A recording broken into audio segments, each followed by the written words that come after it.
2022 Mini Cooper, John Cooper Works Edition.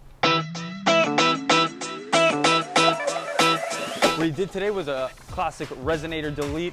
We call it a Resi D around here at the best exhaust shop in the country, G Exhaust. What we did was we just chopped it off right here, replaced it with this 3-inch pipe. It's stock all the way back. He decided to leave his muffler, and that's it. It should sound a lot more aggressive, even with that simple little mod. Let's bring her down and see how she sounds. Oh, hey, look at this. He came in. Tommy, show him Tommy. Tommy was partying last night, bro. Hey, you gotta do what you gotta do. Tommy came straight from the party directly to G Exhaust. He comes in. I almost got a piece of metal in my eye. We're gonna check for leaks right now. We left his Allen key over here.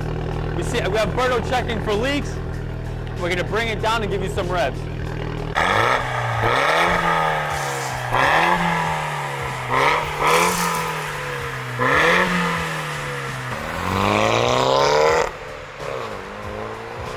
Guys, hit that thumbs up button. Check out all the video links in the description. We make sick content just like this.